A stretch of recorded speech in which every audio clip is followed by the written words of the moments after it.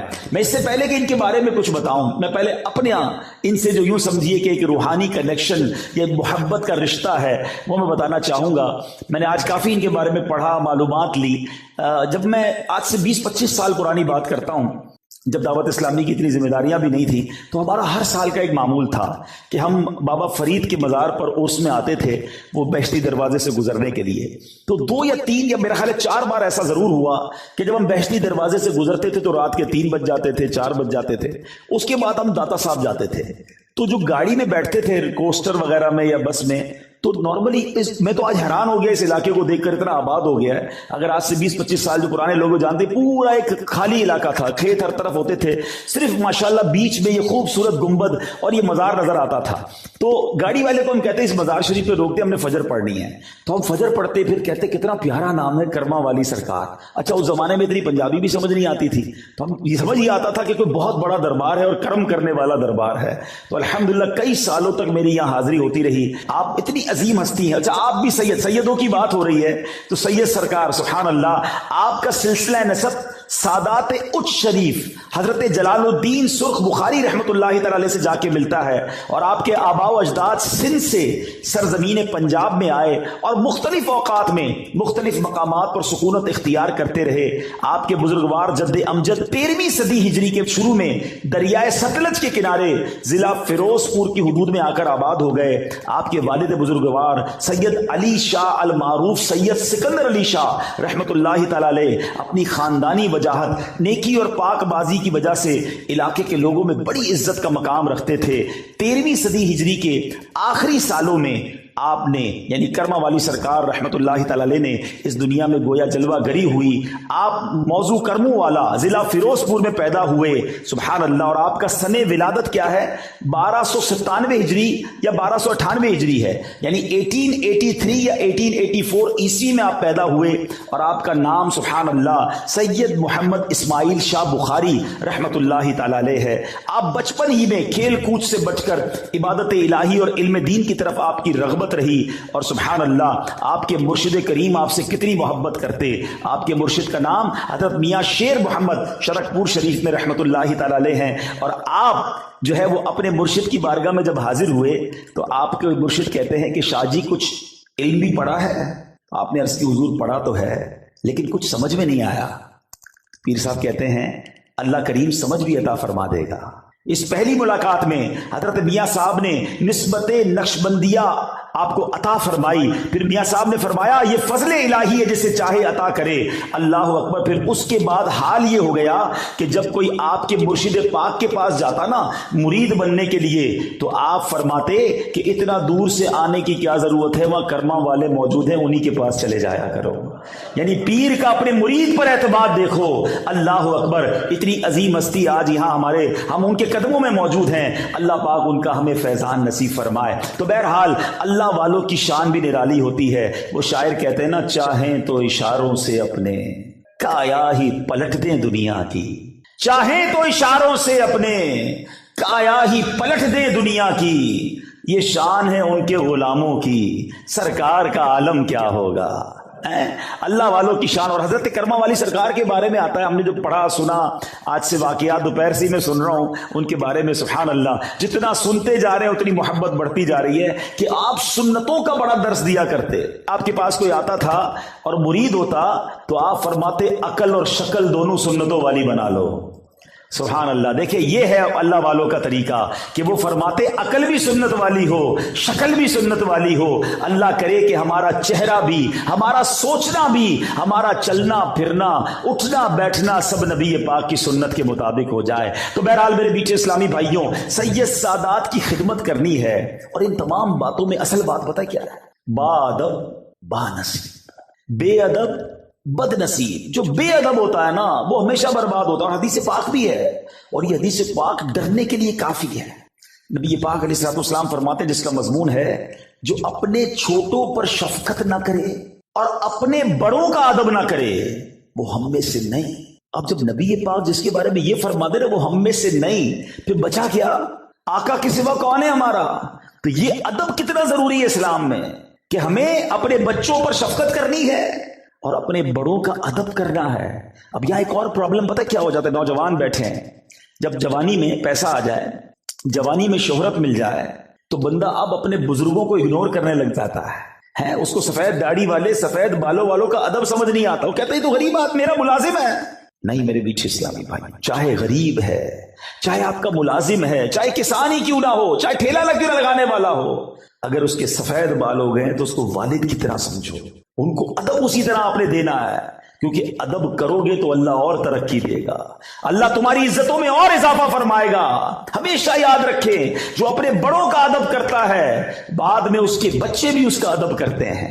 یہاں میں آپ کو ایک فارمولہ بتاتا ہوں، جب آپ کسی والد کو دیکھیں نا کہ اس کے بچے اس کا ہاتھ چوم رہے ہیں، اس کا ادب کر رہے ہیں، آپ کبھی اس والد کو روک کے پوچھ لیجئے گا، لگتا ہے آپ نے بھی اپنے بڑوں کا بڑا ادب کیا، وہ آپ کو بتائے گا کہ ہاں میں بھی اپنے والدین کے ہاتھ چومتا تھا، میں بھی اپنے بزرگوں کا ادب کرتا تھا۔ یہ مکافات عمل ہے، جو اپنے بزرگوں کو تکلیف پہنچاتا ہے وہ اپنی زندگی میں اپنی اولاد کے اندر یہ دکھ دیکھتا ہے، تو جیسی کریں گے ویسی بھریں گے۔ سخی سلطان حق باؤ کیا کمال کی بات دیکھتے ہیں، فرماتے علم پڑھیا پر ادب نہ سکھیا، علم پڑھیا پر ادب نہ سکھیا، کی لینا علم نو پڑھ کے ہو تسبیح پھری پر دل نہ پھریا، تسبیح پھری پر دل نہ پھریا، کی لینا تسبیح نو پڑھ کے ہو۔ اللہ کرے کہ یہ دل اللہ کا ذکر کرے، دل یاد مصطفیٰ میں مستغرق ہو جائے، ہاتھ میں تسبیح ہے اور منہ پر جھوٹ ہو، ہاتھ میں تسبیح ہے اور لوگوں کو تکلیف پہنچا رہے ہیں، پھر کیا دل نے بدلاؤ کیا؟ ارے مزہ یہ ہے اللہ کا ذکر زبان بھی کرے اور اللہ کا ذکر دل بھی کرے، دل کی گہرائیوں سے رب کی محبت دل میں آ جائے تو انسان بنتا ہے۔ تو بہرحال میرے بیچے اسلامی بھائیوں، ادب کا بہت بڑا تعلق ہے ہماری تعلیمات اور اسلام کی یوں سمجھیے کلچر کے اندر۔ آپ اگر ہسٹری آف اسلام دیکھیں، بلکہ اس یونیورس کی ہسٹری دیکھیں، تو جو شیطان تھا وہ راندہ درگاہ کیوں ہوا تھا؟ وہ اللہ کی بارگاہ سے اسے کیوں نکالا گیا تھا؟ اس نے بے ادبی ہی تو کی تھی نا۔ حضرت آدم علیہ السلام کی بارگاہ میں اسے سجدہ کرنے کا حکم دیا گیا، مگر اس مردود نے تکبر کیا، پراؤڈ کیا، اور کیا کہتا ہے؟ انا خیر من، اے اللہ میں اس سے بہتر ہوں، حالانکہ حکم الہی تھا، سارے فرشتے سجدے میں چلے گئے، مگر یہ بدبخت کہتا ہے میں اس سے بہتر ہوں۔ خلقتنی من نار وخلقتہ من طین، اے اللہ تو نے مجھے آگ سے بنایا ہے، اس کو مٹی سے بنایا ہے، حضرت آدم کو، میں کیسے اس کو سجدہ کروں؟ یہ وہ بے ادبی تھی، یہ وہ تکبر تھا، یہ اللہ کے حکم کو نہ ماننا تھا۔ شیطان پہلے سے ہی اللہ کا نافرمان نہیں تھا، بڑا عبادت گزار تھا، جنت کا خزانچی تھا، معلم الملکوت، فرشتوں کا استاد تھا، مگر بے ادبی کی سب عبادتیں غارت کر دی گئی، اس کو لعنتی قرار دے کر اللہ کے دربار سے نکال دیا گیا۔ اب اگر آج کوئی سوچے کہ ایک بے ادبی، ایک گستاخی، نبی کی گستاخی تھی نا، ہے اللہ کا حکم نہ ماننا، تکبر، یہ سب کچھ چھین سکتا ہے۔ شیطان نے تو ایک بار کہا نا انا خیر من، میں اس سے بہتر ہوں، اور آج جو لوگ روز یہ کہہ رہے ہیں، اچھا زبان سے نہیں کہہ رہے مگر ایٹیٹیوڈ سے کہہ رہے ہیں، انداز سے کہہ رہے ہیں۔ آپ نے وہ حدیث تو سنی ہوگی نا، بچپن سے وہ حدیث سن رہے، کتنی مشہور حدیث ہے کہ جس کے دل میں رائی کے دانے کے برابر تکبر ہوگا وہ جنت میں نہیں جائے گا۔ What is the meaning? رائی کا دانا اتنا سا، اتنا بھی تکبر ہوگا وہ جنت میں نہیں جائے گا۔ جس کا دل ہی پورا تکبر سے بھرا ہوا ہے اس کا کیا بنے گا؟ سوچئے، ہم کہتے نہیں ہیں مگر ہمارا انداز یہی ہے کہ میں بہتر ہوں، یہ تو غریب ہے، میں امیر ہوں، میں اتنا مشہور ہوں، اس کو کون جانتا ہے، میں اتنا اچھا بیان کرتا ہوں، اس کو تو کچھ آتا ہی نہیں کرنا۔ عبادت سے تکبر لوگ کر رہے ہوتے، میں 5 وقت کا نمازی، یہ تو ایک بھی نماز نہیں پڑھتا، میں تہجد گزار، یہ تو کچھ بھی نہیں کرتا، حج کر کے تکبر کر رہے ہوتے، میں حاجی، یہ تو حج ہی نہیں کرتا۔ یاد رکھیے انا خیر من کی بہت ساری ایگزامپلز بن سکتی، میں اس سے بہتر ہوں، میں خوبصورت، یہ بدصورت، میں بڑے خاندان والا، یہ چھوٹے خاندان والا، میرے پاس اتنے نوکر چاکر، یہ خود میرا نوکر۔ یہ وہ چیزیں ہیں جب دل میں آ جاتی ہیں تو پھر ساری عبادتیں، ساری ریاضتیں برباد ہو جاتی۔ خدا را شیطان کے ان واروں کو سمجھو، یہ وہ بے ادبیاں ہیں، یہ وہ گستاخیاں ہیں، یہ وہ غلطیاں ہیں جو آج ہمارے معاشرے میں بڑھتی چلی جا رہی ہیں، اور انفارچونیٹلی، بدقسمتی سے کوئی اس کے بارے میں نہ پڑھنے کے لیے تیار ہے، نہ سیکھنے کے لیے تیار ہے۔ یہ سب سے خطرناک شیطان کے واروں میں سے ایک وار ہے جو تکبر دل میں پیدا کر دیتا ہے۔ شیطان کے وار پتہ ہے کیسے کیسے ہیں؟ جب یہ انسیڈنٹ ہوا نا، شیطان کو راندہ درگاہ کر دیا گیا، نکال دیا گیا، پھر شیطان کی اور اللہ تبارک و تعالیٰ کی بارگاہ میں گویا کہ مکالمہ ہوا. سنیے غور سے. اللہ تعالیٰ نے شیطان کو جب اپنی بارگاہ سے نکالا تو شیطان نے اللہ سے درخواست کی کہ یا الہی تو نے مجھے مردود کر ہی ڈالا ہے، تو اب مجھے اولاد آدم پر کنٹرول دے دے، قدرت دے دے، تاکہ میں انہیں گمراہ کر سکوں. اللہ نے فرمایا تجھے کنٹرول دیا گیا، تجھے قابو دیا گیا. کہنے لگا اللہ کچھ اور زیادہ دے. فرمایا تو ان کے مالوں میں شرکت کر سکے گا، یعنی ان کے پیسے بھی غلط کاموں میں استعمال کروا سکے گا. کہنے لگا یا اللہ اور دے، اور پاور چاہیے. فرمایا جا تو ان کے سینے تیرے رہنے کے گھر ہوں گے، تو ان کے دلوں میں رہ سکے گا. اب جب یہ ساری باتیں ہو گئیں تو حضرت آدم علیہ السلام نے اللہ سے عرض کی مولا تو نے شیطان کو تو ہم پر پورا تسلط دے دیا، غلبہ دے دیا، اب اے اللہ ہم اس کے مکر و فریب سے میں اور میری اولاد کیسے بچیں گے؟ تو اللہ تبارک و تعالیٰ نے فرمایا آدم تیرے ہاں جو بچہ پیدا ہوگا اس پر میں ایک زبردست فرشتہ معین کر دوں گا جو اسے شیطانی وساوس سے بچائے گا. عرض کی الہی اور زیادہ کر، سیکیورٹی کا انتظام اور زیادہ کر دے. ارشاد ہوا اے آدم تیری اولاد ایک نیکی کرے گی میں اسے 10 گنا اجر دوں گا. عرض کی مولا کچھ اور زیادہ کر دے. فرمایا میں ان سے توبہ کا مادہ یعنی توبہ کرنے کا جو وعدہ ہے وہ نہیں چھینوں گا جب تک ان کے جسموں میں روحیں باقی ہیں. عرض کی یا اللہ اور زیادہ کر. فرمایا میں ان کے سروں پر مغفرت کا تاج رکھوں گا اور کسی کی پرواہ نہیں کروں گا. حضرت آدم فرماتے یا اللہ اب یہ میرے لیے کافی ہے. تو یہ نیکی اور بدی کی جو جنگ ہے نا، یہ فرام دا ڈے ون سے سٹارٹ ہے. شیطان کا کام ہمیں بہکانا ہے، شیطان کا کام ہمیں بھٹکانا ہے، جہنم کی طرف لے جانا ہے. شیطان شروع سے یہ چاہتا ہے کہ میں جہنم میں جاؤں گا تو میں اپنے ساتھ ان لوگوں کو بھی لے کر جاؤں. لیکن مسئلہ یہ ہے کہ آج لوگوں نے شیطان سے دوستی لگا لی ہے. ہاں ایسا ہی ہے. حالانکہ قرآن پتہ کیا کہتا ہے؟ قرآن پڑھیں تو پتہ چلے نا. انہو لکم عدو مبین، بے شک شیطان تمہارا کھلا دشمن ہے. اوپن اینیمی کہا قرآن نے میرا اور آپ کا. مگر کمال یہ ہے کہ ہم شیطان سے دوستی لگائے بیٹھے ہیں. قرآن دشمن کہتا ہے اور مسلمان اسے دوست بنائے بیٹھے. یہ میں ثابت کروں گا، ابھی بتاؤں گا آپ کو. یہ بڑی عجیب بات ہے کہ مسلمان شیطان سے دوستی لگائے بیٹھا ہے. اللہ تبارک و تعالیٰ نے جب شیطان کو مردود کیا نا تو شیطان نے کہا الہی تو نے بنی آدم میں پیغمبروں کو بھیجا ہے، ان کو کتابیں دی ہیں، تو میرے پیغمبر اور میری کتابیں بھی ہونی چاہیے. ذرا سنیں شیطان کی باتیں ہیں، میرے پیغمبر اور میری کتابیں بھی ہونی چاہیے. تو خدا تعالیٰ نے فرمایا کہ کاہن اور نجومی جو ہے نا وہ تیرے پیغمبر ہوں گے. عرض کیا میری کتاب؟ فرمایا جھوٹے شیروں کی کتاب جو ہے وہ تمہاری کتاب ہوگی. یہ نجومیوں کے پاس جو لوگ جاتے ہیں نا، کاہنوں کے پاس کوئی پتہ بتا دیں، کوئی نمبر بتا دیں، کوئی جناب کوئی پاسا بتا دیں، ہر بندہ عجیب و غریب لوگوں سے دوستیاں لگائے. پر فرمایا یہ تیرے پیغمبر ہوں گے. یہ تک بندیوں اور شعر جھوٹی شاعری کی کتابیں تیری کتابیں ہوں گی. اور شیطان کہتا ہے کہ میرے مؤذن کون ہوں گے؟ اللہ اکبر. عرض کیا میرے مؤذن؟ فرمایا راگ اور گانا تیرے مؤذن ہوں گے. عرض کرتا ہے میری مسجد کیا ہوگی؟ فرمایا فتنہ انگیز بازار تیری مسجدیں ہوں گی. عرض کیا میرا کھانا کیا ہوگا؟ فرمایا جس کھانے پر میرا نام نہ لیا گیا شیطان وہ تیرا کھانا ہوگا. اللہ اکبر. عرض کرتا ہے میرا پانی کیا ہوگا؟ فرمایا جو نشیلی چیزیں ہوں گی. اے شراب پینے والو، اے منشیات کی طرف جانے والو سنو، یہ شیطان کے مشروب ہے. اللہ اکبر. شیطان کہتا ہے میرا جال کیا ہوگا؟ فرمایا عورتیں تیرا جال ہوں گی. اے میرے بیٹے اسلامی بھائی، دشمن سے جب مقابلہ کرنا ہوتا ہے نا تو اس کے ہتھیار پتہ ہونے چاہیے، اس کے وار پتے ہونے چاہیے. ایئر فورس کا مقابلہ ایئر فورس کرتی ہے، نیوی کا مقابلہ نیوی کرتی ہے، آرمی کا مقابلہ آرمی کرتی ہے.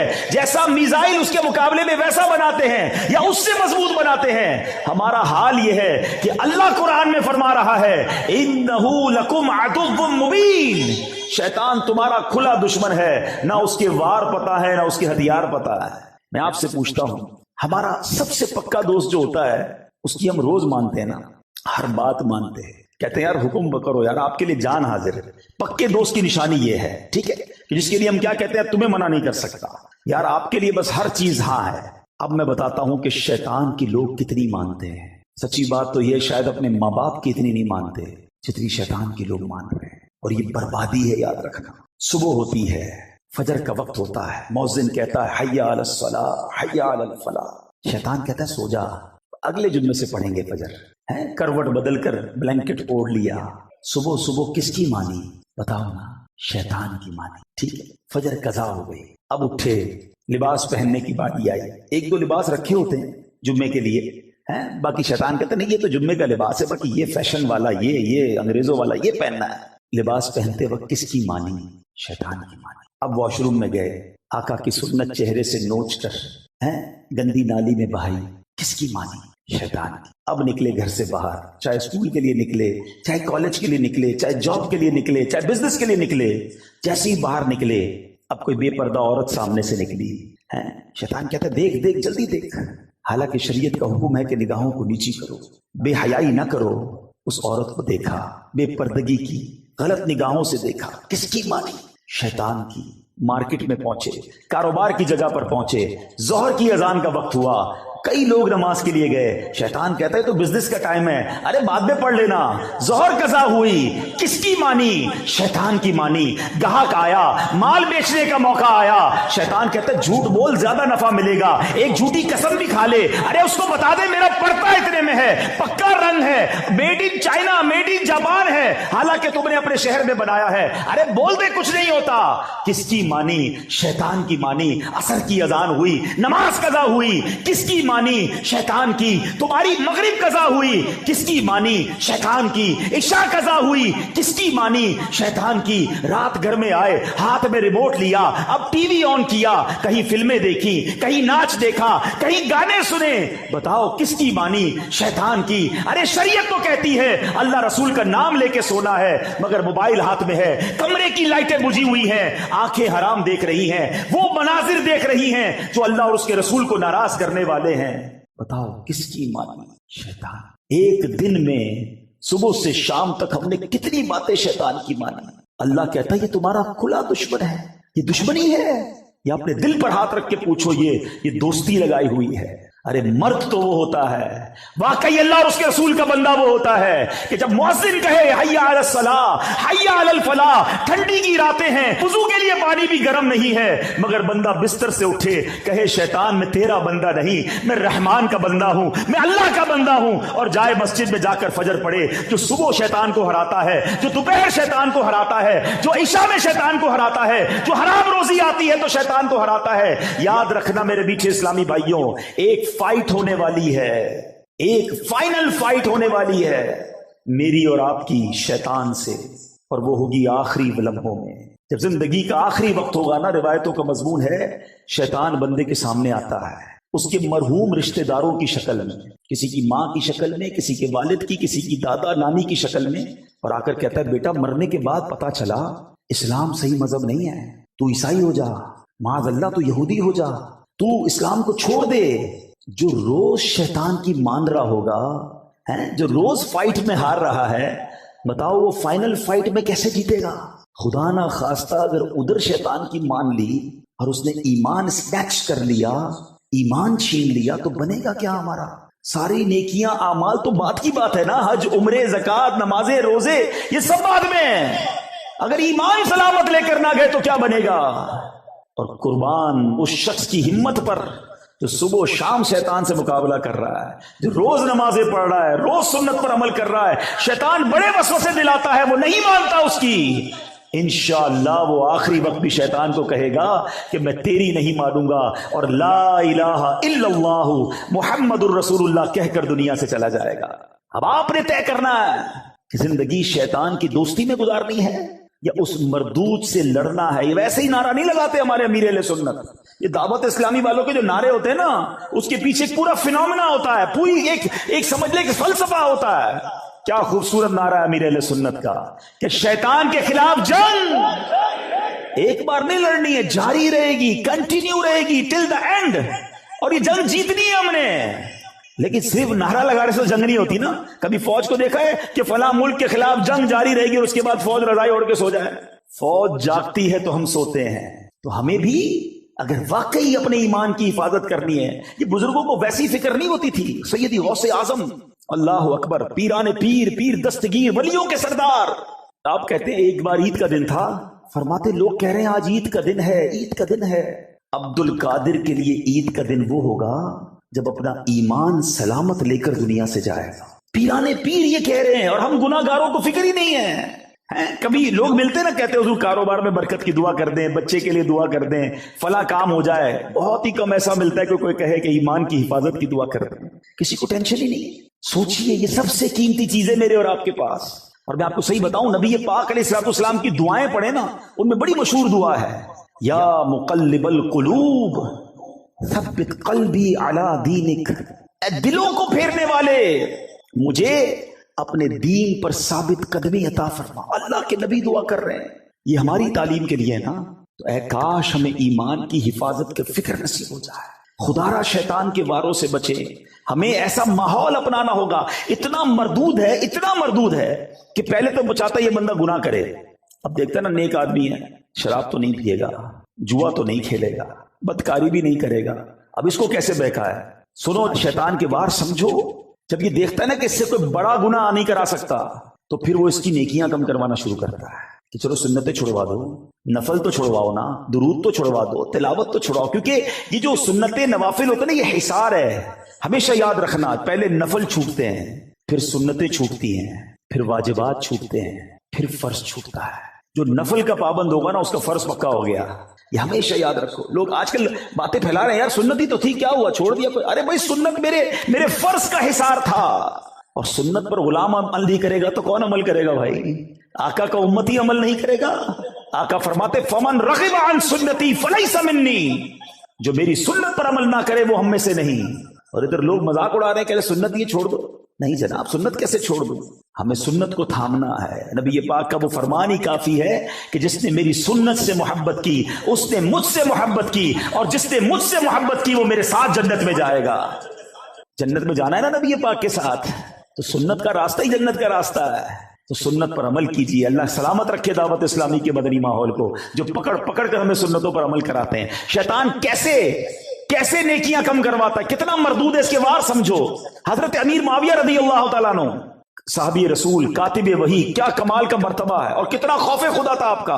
ایک بار آپ سوئے ہوئے، فجر کا وقت ہوا، آواز آئی اٹھ جائیے، نماز پڑھ لیجیے۔ آپ بیدار ہوئے، دائیں دیکھا، بائیں دیکھا، کوئی جگانے والا نظر نہیں آیا۔ کہ کون ہے جس نے مجھے جگایا؟ کہ حضور شیطان۔ کہ شیطان نے کب سے نماز کے لیے جگانا شروع کر دیا؟ کہ حضور مسئلہ یہ ہے کہ تھوڑے دنوں پہلے بھی آپ تھوڑا لیٹ اٹھے تھے، آپ کی فجر کی جماعت چلی گئی، آپ نے رونا شروع کیا، گریہ وزاری کی۔ میں نے فرشتوں کو گفتگو کرتے سنا کہ امیر معاویہ رضی اللہ تعالیٰ عنہ کی گریہ وزاری سن کر، ان کی گریہ وزاری اور جماعت قضا ہونے کے درد کی وجہ سے اللہ کریم نے ان کو 70 جماعتوں کا ثواب عطا فرما دیا۔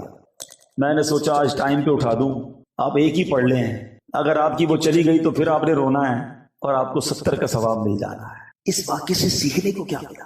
کہ یہ مردود چاہتا یہ ہے کہ ہماری نیکیاں برباد ہو۔ ایسے وار ہیں اس بدبخت کے، اور ہم سمجھتے ہی نہیں ہیں، اس کی باتوں پہ آ جاتے ہیں۔ اب اتنے سارے کاروباری لوگ بیٹھے ہیں، صدقہ کرتے ہیں، بہت اچھی بات۔ شیطان کیسے برداشت کرے گا کہ آپ صدقہ دیں اور جنت میں چلے جائیں؟ اب وہ صدقہ ہو گیا نا، اب وہ چاہتے ہیں اس کو برباد کروا دیں، پیسے بھی گئے اور اعمال بھی چلے جائیں، تو کیسے ہوگا؟ اب شیطان ریاکاری لے کر آئے گا، دکھلاوے کی بیماری لائے گا۔ پہلے تو کہتے تھے نا نیکی کر دریا میں ڈال، اب تو نیکی کر فیس بک پہ ڈال۔ ہاں، ادھر پہلے تو بچپن میں وہ دیکھتے تھے سلائی مشین، کچھ لوگ مل کے کسی غریب کو دے رہے ہوتے تھے، اخبار میں تصویر کسی کی چھپتی تھی۔ اب تو ہر بندے کے پاس اپنا اخبار ہے، اب تو جو کرنا ہے اس نے ڈال دینا ہے۔ پچھلے دنوں کرونا وائرس کے زمانے میں بڑا مذاق بنا تھا کہ 5 6 لوگ ایک تھیلا اناج کا لے کر کسی غریب کو دے رہے ہوتے تھے اور اس کی سیلفی بنا کر اس کی غربت کا جنازہ نکالتے تھے۔ قرآن کیا کہتا ہے؟ یا ایھا الذین آمنوا لا تبطلوا صدقاتکم بالمن والاذی، اے ایمان والو اپنے صدقے ضائع نہ کرو، باطل نہ کرو، احسان جتا کر اور تکلیف پہنچا کر۔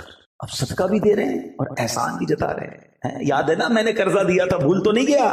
ہاں، نوکری کرتا تھا، میری وجہ سے کاروبار پہ چڑھا ہے، تیری بہن کی شادی میں نے کرائی تھی، موٹر سائیکل تجھے دلائی کس نے، یاد ہے کہ نہیں؟ استغفر اللہ، اس لیے پیسے دیے تھے کہ اب جتانا ہے، اب بتانا ہے۔ یہ برباد ہو گیا آپ کا صدقہ، اللہ سے اجر مانگو نا۔ اور یہ احسان جتانے والا سوچے، خدا کی قسم سوچے، اس میں میرا اور آپ کا کیا کمال ہے کہ اگر ہم اللہ کی راہ میں خرچ کر رہے ہیں۔ کس نے دیا مال؟ بتاؤ نا، بتائیے کس نے مال دیا ہے؟ اللہ نے دیا ہے۔ میں بھی تو غریب ہو سکتا تھا، میرے بچے بھی تو بھوکے ہو سکتے تھے. آج میرا ملازم میرے دروازے پر آ کر کہتا ہے کہ مجھے میری ماں کے لیے علاج کے لیے پیسے چاہیے. یہ حال میرا بھی تو ہو سکتا تھا کہ میں کسی کے دروازے پر کھڑا ہوتا کہ میری ماں ہاسپٹل میں ہے, میرے پاس بل دینے کے لیے پیسے نہیں, بہن کی شادی ہونے والی ہے, میرے پاس جہیز کے پیسے نہیں. آج تم کسی کی مدد کر کر یہ سمجھتے ہو میں نے کیا ہے. خدا کی قسم یہ اللہ کی عطا ہے. ہم میں کوئی عقل ہوشیاری نہیں ہے, ہمارا کوئی کمال نہیں ہے. ہم سے زیادہ عقل مند, ہم سے زیادہ دیندار وہ غریب ہے, اور اللہ نے ہمیں بہت نوازا ہے. ہونا یہ چاہیے تھا کہ زکوٰۃ دینے والا, صدقہ دینے والا صدقہ دے بھی اور سجدہ شکر بھی ادا کرے کہ مالک تیری مہربانی, تو نے دینے والا بنایا, مانگنے والا نہیں بنایا. اللہ تو نے مجھے اس قابل کیا. مگر ادھر لوگ جوتے کھسواتے ہیں, چندہ لینے والے کے جوتے گھسواتے ہیں, مدد لینے والے کو ڈانٹ کے پیسے دیتے ہیں. کدھر جاؤ گے یہ صدقہ, یہ پیسہ لے کر؟ یہ وہ شیطان کے وار ہے جو سمجھو جو نیکی کیسے برباد کرواتا ہے. ارے ہمارے اسلاف کیسے اپنی نیکیوں کو سکیور کرتے تھے. حضرت عائشہ صدیقہ اور حضرت ام سلمہ رضی اللہ تعالی عنہا امہات المومنین ہیں. آپ کے بارے میں آتا ہے کہ آپ نے ایک بار اپنے غلام کو پیسے دیے کہ جا کر اس کو صدقہ کر کے آؤ. لیکن دیکھو جس کو صدقہ دینا نا, اس سے ہمارے لیے دعا نہ کروانا, اور اگر وہ دعا کر دے تو نوٹ کر کے آنا. غلام جاتا صدقہ دیتا اور آ کر بتاتا کہ یا ام المومنین اس بندے نے, اس غریب نے آپ کے لیے یہ دعائیں کی ہیں. ام المومنین ہاتھ اٹھاتی اور وہ جو دعائیں اس نے کی ہوتی نا آپ اس کے لیے کرتی اور فرماتی دعا کا بدلہ دعا ہو جائے, صدقے کا ثواب اللہ سے لیں گے. یہ ہے عبادت کا جذبہ, یہ ہے نیکی جس کو اس طرح بچانا ہے. مگر شیطان دل میں ریاکاری ڈال کر, کیوں دل چاہتا ہے کہ مسجد میں اعلان ہو کہ فلاں حاجی صاحب نے پنکھے لگائے ہیں, فلاں نے افطاری پیش کی ہے, فلاں نے سحری کا انتظام کیا. اپنے دل سے پوچھے نا ہمارا کیوں جی چاہتا ہے کہ لوگوں کو پتا چلے. یہی تو وہ شیطان کا وار ہے جو ہم سمجھ نہیں رہے. وہ پریشان ہو گیا ہے, آپ نے حج کر لیا اسے ٹینشن ہو گئی ہے, آپ نے عمرہ کیا وہ بے قرار ہے کہ کسی طرح آپ کا عمرہ ضائع ہو, آپ کا حج ضائع ہو, آپ کا صدقہ ضائع ہو, آپ کی نمازیں ضائع ہو رہا ہے. لوگ سب کو بتا رہے ہیں میں نے اتنے حج کیے ہیں, اتنے عمرے کیے, طواف کے چکر بھی یاد ہوتے ہیں.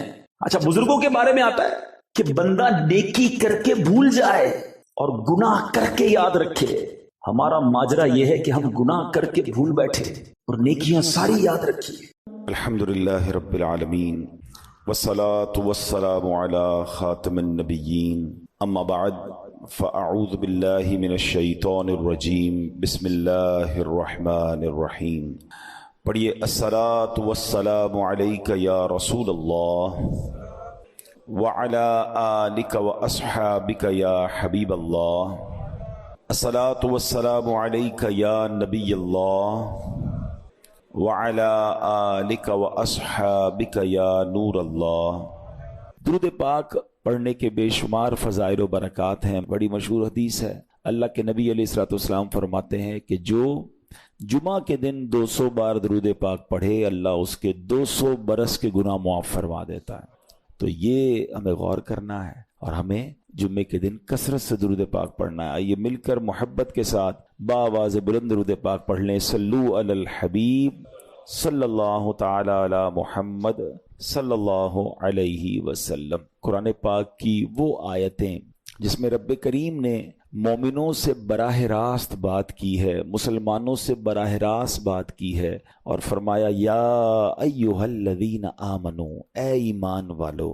وہ ہم نے انشاءاللہ سیریز کو لے کے چلنا ہے اور ہم نے اس بیان کا یا اس ٹاپک کا نام رکھا ہے قرآن کی باتیں. تو پہلی آیت ہم کور کر چکے تھے جس میں نبی پاک علیہ الصلوۃ والسلام کی شان بڑے شاندار انداز میں, سورہ بقرہ کی وہ آیت تھی جس میں ہمیں یہ بتایا گیا تھا کہ اے ایمان والو پیارے آقا سے بات کیسے کرنی ہے. ان کو راعنا نہیں کہنا, ان کو انظرنا کہنا ہے. آج جو ہم نے آیت پڑھنی ہے قرآن پاک کی, جس آیت کو سمجھنا ہے, یہ بھی قرآن پاک کی سورہ بقرہ کی آیت ہے, پارہ نمبر 2 ہے اور آیت نمبر 153 ہے. بیوٹیفل آیت and so many good lessons from that آیت. اب وہ آیت کون سی ہے؟ بسم اللہ الرحمن الرحیم. یا ایھا الذین آمنوا استعینوا بالصبر والصلاۃ ان اللہ مع الصابرین. ترجمہ اس کا کیا ہے؟ اے ایمان والو صبر اور نماز سے مدد مانگو, بے شک اللہ صابروں کے ساتھ ہے. اب یہاں بہت خوبصورت باتیں ہمیں سیکھنی ہیں کہ صبر اور نماز سے مدد مانگو. قرآن ہمیں راستہ بتا رہا ہے کہ آپ کو ہیلپ چاہیے تو صبر اور نماز کے ذریعے آپ نے ہیلپ لینی ہے۔ اب اس کا مطلب یہ ہوا کہ عبادات کی ادائیگی، گناہوں سے رکنے اور نفسانی خواہشات پورا نہ کرنے پر صبر کیا جائے، اور نماز چونکہ تمام عبادات کی اصل ہے، اہل ایمان کی معراج ہے، اللہ اور بندے کے درمیان ایک بیوٹیفل کانٹیکٹ ہے، تو اس لیے اس سے بھی مدد طلب کرنے کا حکم دیا گیا ہے۔ یہ بھی یاد رہے کہ بدن پر باطنی اعمال میں سب سے سخت صبر ہے اور ظاہری اعمال میں سب سے مشکل نماز ہے۔ یہ بڑی اہم بات ہے۔ کچھ اعمال وہ ہیں جن کا تعلق دل سے ہوتا ہے، انسائٹ ہوتا ہے۔ انسائٹ اعمال میں سب سے مشکل کام کیا ہے؟ صبر کرنا۔ اور ظاہری عبادتوں میں، جسمانی عبادتوں میں سب سے مشکل کام کیا ہے؟ نماز پڑھنا۔ تو یہ دو اہم کام دیے گئے کہ صبر اور نماز سے مدد چاہو۔ اچھا، اب ہم دیکھتے ہیں کہ صبر اور نماز سے مدد ملتی کیسے ہے، اور سرکار دو عالم صلی اللہ تعالی علیہ وسلم کا اس میں کیا معمول تھا، اب ذرا سنیے گا۔ اب نبی پاک علیہ الصلوۃ والسلام کا یہی معمول تھا۔ حضرت حذیفہ رضی اللہ تعالیٰ عنہ فرماتے ہیں، نبی کریم علیہ الصلوۃ والسلام کو جب کوئی سخت مہم پیش آتی تو آپ علیہ الصلوۃ والسلام نماز میں مشغول ہو جاتے۔ جب میں خود اس آیت کی کچھ دنوں پہلے تیاری کر رہا تھا تو بڑا ایک نیا کہتے ہیں نا نیا باب آنکھوں کے سامنے کھلا کہ یقیناً جب ہم پرابلم میں آتے ہیں ہم دعا بھی کرتے ہیں، ہم لوگوں سے بھی کہتے ہیں، مگر کیا ڈائریکٹلی ہم نماز کی طرف جاتے ہیں؟ حالانکہ قرآن نے ہمیں پرابلمز کا سولوشن کیا دیا ہے کہ صبر اور نماز سے مدد چاہو۔ اب آگے چلیں، حضرت عمر فاروق کا بھی یہی عمل تھا کہ کوئی مشکل درپیش آتی تو آپ رضی اللہ تعالیٰ کو اگر کبھی اسلامی فوجوں کے آنے میں تاخیر پتہ چلتی، یعنی آپ چونکہ جنگوں کے لیے فوجوں کو روانہ کرتے تھے، بہت شاندار اسٹریٹجک پلانر تھے، تو اب فوج گئی اور ایکسپیکٹیشن یہ تھی کہ فلاں ٹائم کو واپس آ جائے گی۔ اس زمانے میں ٹیلی فون تو تھا نہیں، انٹرنیٹ تو تھا نہیں کہ لوکیشن شیئر ہو جائے گی یا کال آ جائے گی کہ سر ہم یہاں رکے ہوئے ہیں۔ اب ٹائم ہو جاتا اور فوج واپس نہ آتی نا، تو آپ اب اس کو کیا کرتے کہ اب پتہ تو نہیں کیا ہوا ان کے ساتھ، خیریت سے آ جائیں، تو آپ نماز میں مشغول ہو جاتے، نماز کے لیے کھڑے ہو جاتے۔ اب کیا ہمارے ساتھ کبھی ایسا ہوتا ہے کہ ہمارا بچہ کہیں گیا ہے، اس کی خبر نہیں آ رہی، یا کوئی چیز ہماری آنی ہے ابھی تک پہنچی نہیں ہے، یا کوئی اچھی نیوز نہیں آ رہی ہے، تو ہم کیا اس کے لیے نماز کی طرف جاتے ہیں؟ یہ نبی پاک کا ہمیشہ معمول رہا۔ حضرت عبداللہ بن محمد حنفیہ رحمت اللہ تعالی علیہ فرماتے ہیں کہ میں اور میرے والد ایک انصاری رشتہ دار کے پاس عیادت کرنے گئے۔ جب نماز کا وقت ہوا تو انہوں نے اپنے اہل خانہ میں سے کسی کو پکارا کہ اے لڑکی، وضو کا پانی لے آؤ اور ہمارے لیے نماز میں راحت پہنچاؤ، نماز پڑھ کر میں راحت پاؤں، جلدی سے وضو کا پانی لے آؤ۔ تو کہتے ہیں ہم نے ان انصاری شخصیت کے الفاظ پر بڑا تعجب کیا کہ نماز سے راحت کیسے ملتی ہے؟ تو انہوں نے کہا میں نے نبی پاک علیہ الصلوۃ والسلام کو فرماتے سنا ہے، اے بلال کھڑے ہو اور ہمیں نماز کے ذریعے راحت پہنچاؤ۔ It means نماز is a relaxation for all of us. نماز is the way to solve your problem. آپ کو جب کوئی پرابلم آئے نا، آپ اللہ کی بارگاہ میں نماز کے لیے کھڑے ہو جائیں۔ مکروہ وقت نہیں ہے، آپ نوافل پڑھنا شروع کر دیں۔ آپ دیکھیں نماز ہیلپ کرے گی، آپ کی نماز سے آپ کے لیے راحتیں ہو جائیں گی۔ آپ کی حضرت عبد الرحمن بن عوف کتنے بڑے صحابی ہیں رضی اللہ تعالیٰ، یہ وہ صحابی ہیں کہ جو عشرہ مبشرہ میں سے بھی ہیں، and he was billionaire on that time۔ سب سے امیر صحابہ میں جو نام آتے ہیں وہ حضرت عثمان غنی اور حضرت عبد الرحمن بن عوف رضی اللہ تعالیٰ کے نام آتے ہیں۔ آپ کا ایک بار بے ہوشی غشی طاری ہوئی، ٹھیک ہے، انکانشیس ہو گئے آپ، تو آپ کی والدہ نے کیا کیا؟ آپ کی والدہ، لوگ سمجھے کہ آپ کی جان نکل گئی ہے، آپ کی والدہ مسجد کی طرف چل پڑیں تاکہ وہاں جا کے نماز پڑھیں اور اس سے مدد حاصل کریں۔ جب حضرت عبد الرحمن بن عوف کو ہوش آیا نا، تو لوگوں نے کہا کہ آپ کی طبیعت کیسی ہے؟ تو آپ نے کہا کیا مجھ پر غشی طاری ہو گئی تھی ہیں؟ تو کہا جی۔ تو کہتے ہیں بے شک میری بے ہوشی میں میرے پاس دو فرشتے آئے اور کہنے لگے تم چلتے نہیں کہ ہم تمہیں خدا کی بارگاہ میں لے جائیں اور تمہارے بارے میں فیصلے لیے جائیں؟ دوسرے فرشتے نے کہا انہیں لوٹا دو، یہ ان افراد میں سے ہے جن کے لیے ان کی ماؤں کے پیٹ میں ہی سعادت مندی لکھ دی گئی تھی، اور ان قریب اللہ تعالیٰ ان کے ذریعے ان کی اولاد کو جب تک چاہے گا نفع دے گا۔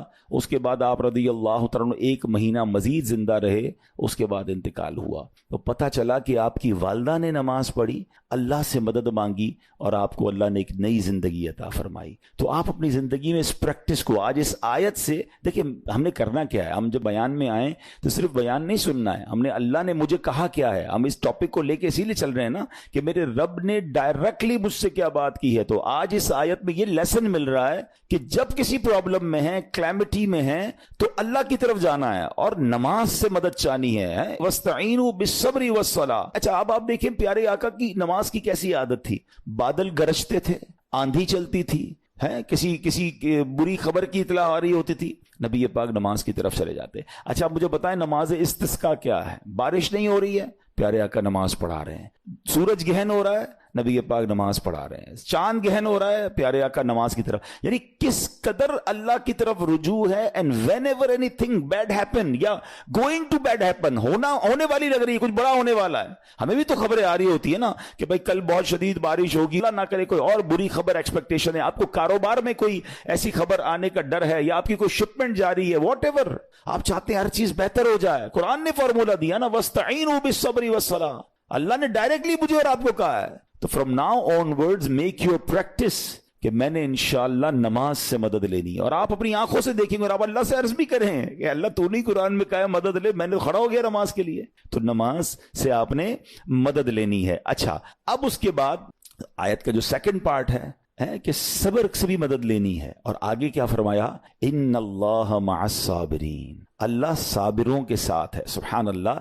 اس کا مطلب یہ ہوا کہ اللہ تعالیٰ اپنے علم و قدرت کے ساتھ ویسے تو ہر کسی کے ساتھ ہے، لیکن یہاں صبر کرنے والوں کا خاص ذکر اس لیے ہوا تاکہ انہیں معلوم ہو جائے کہ اللہ تعالیٰ ان کی مشکلات کو دور فرما دے گا. مگر کرنا کیا ہے؟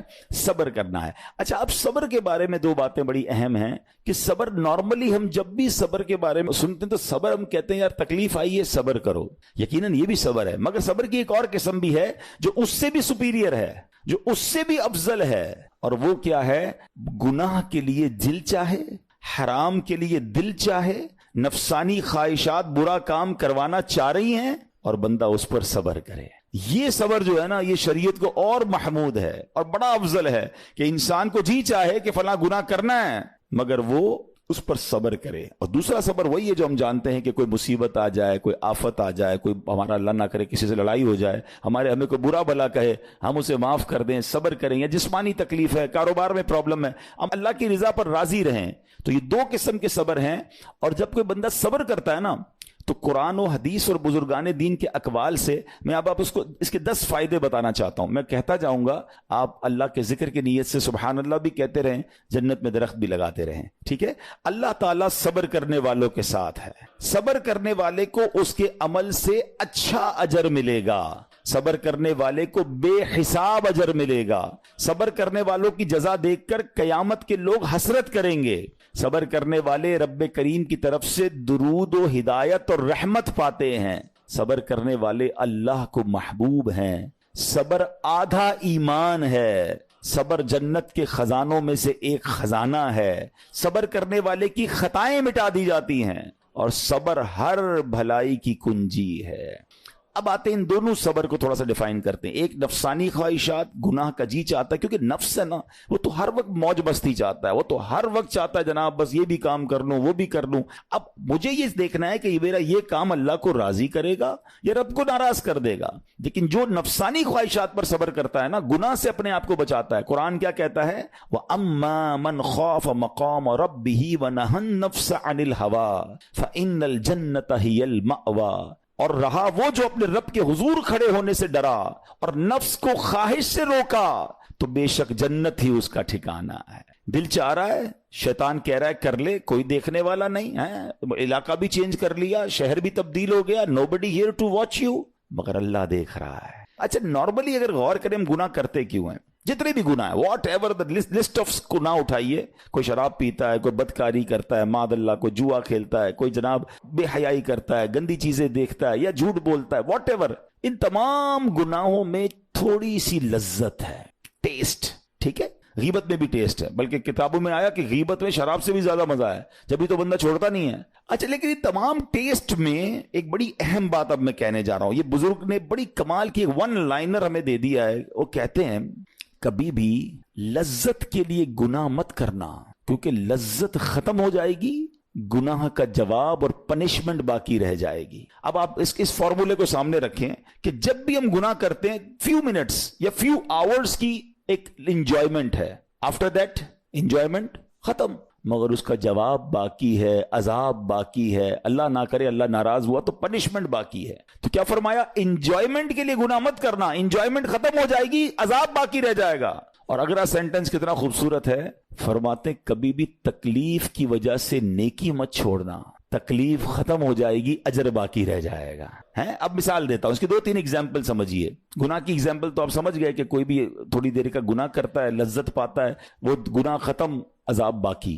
اب نیکی میں کیا ہوتا ہے؟ فجر کے لیے اٹھنا ہے، نیند آ رہی ہے، دل نہیں چاہ رہا، آپ اٹھے، آپ نے وضو کیا، فجر پڑھا، وہ اٹھنے کی تکلیف تو ختم ہو گئی نا، واپس سونا ہے تو سو جائیے، مگر فجر کا اجر اور ثواب باقی رہ گیا ہے. رمضان کے روزے ڈیفیکلٹ ہیں لیکن افطار کے بعد تکلیف ختم ہو جاتی ہے، ہم کھاتے پیتے ہیں، موج کرتے ہیں، مگر ثواب باقی رہ جاتا ہے. کبھی کبھی آپ کو کوئی مسجد کے میں بلاتا ہے، یار چلو بھائی بیان ہو رہا ہے، اجتماع ہو رہا ہے، کوئی نیکی کی بات ہو رہی ہے، نہیں یار دل نہیں چاہ رہا، آپ آ گئے، آدھے 1 گھنٹہ بیٹھے پھر چلے گئے، وہ آپ کا جو ٹینشن تھا یا پریشر تھا وہ ختم ہو گیا، مگر ثواب باقی رہ گیا. تو اب اس فارمولے کو یاد رکھیے گا، جب بھی گناہ آپ کی طرف آئے نا، آپ سوچیں کتنی دیر کا فائدہ ہے؟ 1 گھنٹہ دوستوں کے ساتھ بیٹھوں گا، بری باتیں کروں گا، 2 گھنٹے فلم دیکھوں گا، 2 ڈھائی 3 گھنٹے، بس اس کے بعد جواب تو باقی ہے نا، قیامت تک اللہ کو جواب دینا پڑے گا. نہیں یار مجھے انجوائمنٹ کے لیے گناہ نہیں کرنا ہے. اور جب کوئی نیکی کا کام آئے اور آپ کو لگے یار دل نہیں چاہ رہا، مزہ نہیں آ رہا، بوریت ہوگی، چھوڑنا یار، تو بندہ سوچے کتنی دیر کی نیکی ہے؟ آدھے گھنٹے کی، 1 گھنٹے کی، بس 2 گھنٹے کی، اور ثواب باقی رہ جائے گا. Let's do it.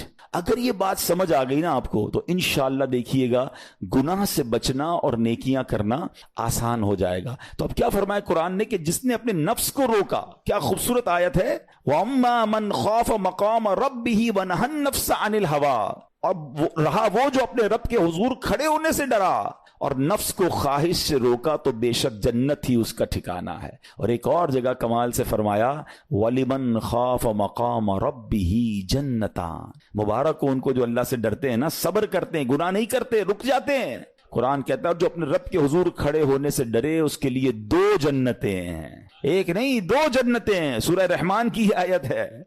تو پتا چلا کہ نفس کو روکنا یہ آسان بھی نہیں ہے. ہاں دل بہت چاہتا ہے، مگر یہ صبر جو ہے نا، ان اللہ مع الصابرین کا جو معراج ہے، جو ٹاپ آف دا لسٹ صبر ہے، وہ یہ صبر ہے. اچھا اب آتے ہیں ایک اور صبر کی صورت کہ اب آپ کو کسی نے غصہ دلا دیا، برا بھلا کہا، یا آپ کے مزاج کے خلاف بات ہو گئی، اب آپ نے روکنا ہے اپنے آپ کو. اب غصے کا اظہار نہیں کرنا، لڑائی نہیں کرنی، گالی کا جواب گالی، اینٹ کا جواب پتھر، انگریزی کا مقولہ ہے نا ٹٹ فور ٹیٹ، جیسے کو تیسا نہیں، یہ ہماری شریعت ہمیں نہیں سکھاتی. اچھا آج کل کسی کو کہو نا یار آپ کیوں یار لڑائی کر رہے ہیں، بھائی میں جواب نہ دوں تو لوگ سمجھیں گے کمزور آدمی ہوں، مجھے اپنا روب بھی تو رکھنا ہے، میں بھی تو پتا چلے کون ہوں، اپنا بتاؤں تو صحیح کون ہوں. سچی بات پتہ ہے کیا ہے؟ جو ٹٹ فور ٹیٹ کرتا ہے، گالی کا جواب گالی سے دیتا ہے نا، وہ واقعی بتا دیتا ہے وہ کون ہے، وہ اپنا تعارف کروا رہا ہوتا ہے کہ یہ بھی ایسا ہے، میں بھی ویسا ہی ہوں. او بھائی اچھا پھر ایک اور عجیب جملہ بڑا مشہور ہے آج کل، جناب ہم شریف کے ساتھ شریف ہیں، ہم بدماش کے ساتھ بدماش ہیں. مجھے آج تک سمجھ نہیں آئی یہ کون سا بٹن لگا ہوا ہے آپ کے اندر کہ شریف کے ساتھ آپ شریف ہو جاتے ہیں، بدماش آتا تو آپ بھی بدماش ہو جاتے ہیں. جناب والا شریف آدمی شریف کے ساتھ بھی شریف ہوتا ہے، بدماش کے ساتھ بھی شریف ہوتا ہے. جب بھی تو وہ غلط آدمی اچھا ہوگا نا. نبی پاک علیہ الصلوۃ والسلام نے گالیاں سن کر دعائیں دی ہیں، پتھر برسانے والوں کو بھی دعائیں دی ہیں، مگر ہم تو تیار ہی رہتے ہیں یار میں بتاؤں گا اس کو میں کون ہوں، ایک گالی دی ہے میں اب اس کے ساتھ پشتوں کو گالیاں دوں گا. تو پھر آپ بھی ویسے ہی ہو گئے نا جناب. حدیث پاک کیا ہے؟ ہو از مور اسٹرانگر، ہو از مور پاورفل.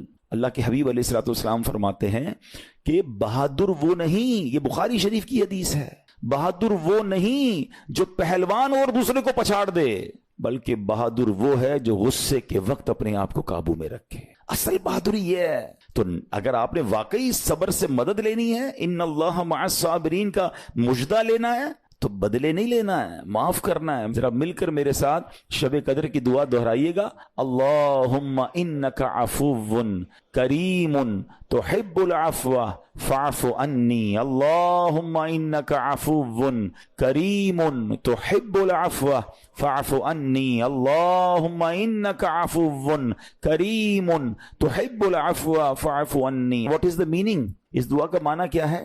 اللہم انک عفو، اے اللہ تو معاف کرنے والا ہے، تحب العفو معافی کو پسند کرتا ہے، فاعف عنی اللہ مجھے بھی معاف کر دے. ہم کیا کہہ رہے ہیں اللہ سے؟ اللہ مجھے معاف کر دے اور میرے سارے اگلے پچھلے گناہ معاف کر دے. مگر دیر از اے کوسچن، آپ نے معاف کر دیا سب کو؟ بندہ کہتا نہیں میں تو انتظار میں بیٹھا ہوں، میں تو موقع کی تلاش میں، بس موقع ملے پھر بتاؤں گا میں کون ہوں. ہاتھ میں آ نہیں رہا بندہ، ٹرائی کر رہا ہوں کسی جگہ آ جائے، بس کوئی اس کے پیسے ویسے آ جائیں، کوئی اس کا معاملہ میرے پاس آ جائے، بس پھر دیکھو کیا کرتا ہوں. بیٹھے اس انتظار میں بیٹھے بہت سارے لوگ، کمال ہے یار. یعنی دشمنیاں پالی ہوئی ہیں، رشتہ داریاں کاٹی ہوئی ہیں، دوستوں کے پاس جا نہیں رہے ہیں، میاں بیوی میں لڑائی ہے، ایک سوری کے لیے بیوی گھر بیٹھی ہے، وہ کہتی شوہر سوری کہہ دے تو میں آ جاؤں گی، شوہر کہتا ہے بیوی معافی مانگ لے تو میں لے آؤں گا۔ ارے بھائی کوئی بھی آگے بڑھ کے معافی کر لو بھائی، اللہ سے معافیاں مانگ رہے ہو، بندوں کو معاف کرنے کے لیے کوئی تیار نہیں ہے۔ مجھے خود بتائے نا یہ کیسی دعا ہے کہ اے اللہ تو مجھے معاف کر دے، میں نے کسی کو معاف نہیں کرنا، یہ بنتی ہے دعا؟ اللہ سے پتہ ہے کیا کہیں؟ اے اللہ میں نے بندہ ہو کر تیرے سارے بندوں کو معاف کر دیا ہے، تو سب سے بڑا معاف کرنے والا ہے نا، اللہ تو بھی مجھے معاف کر دے۔ Look at the way to talk, یہ مزہ ہے نا بات کرنے کا، پھر دعا کرنے کا لطف بھی آئے گا آپ کو۔ تو دشمنیاں نہ رکھیں، غصے پر قابو پائیں، معاف کریں۔ ایک حدیث سن لیجئے، لرزا دیتی ہے، ڈرا دیتی ہے۔ اللہ کے نبی علیہ الصلوۃ والسلام فرماتے ہیں جو رحم نہیں کرتا اس پر رحم نہیں کیا جاتا، حدیث کا خلاصہ ہے، اور جو معاف نہیں کرتا اسے معاف نہیں کیا جاتا۔ اب بتائیے ہم معاف کرتے ہیں، ہم رحم کرتے ہیں، ہم کہتے ہیں اللہ ہم پر رحم کرے، ہم کسی پر رحم نہ کریں، نہیں ہوگا رحم۔ پہلے اپنے اندر تو لائیے یہ باتیں۔ اب ایک آیت سنیے گا، اس کے تحت ایک واقعہ، اور پھر میں بیان کو کنکلوڈ کرتا ہوں۔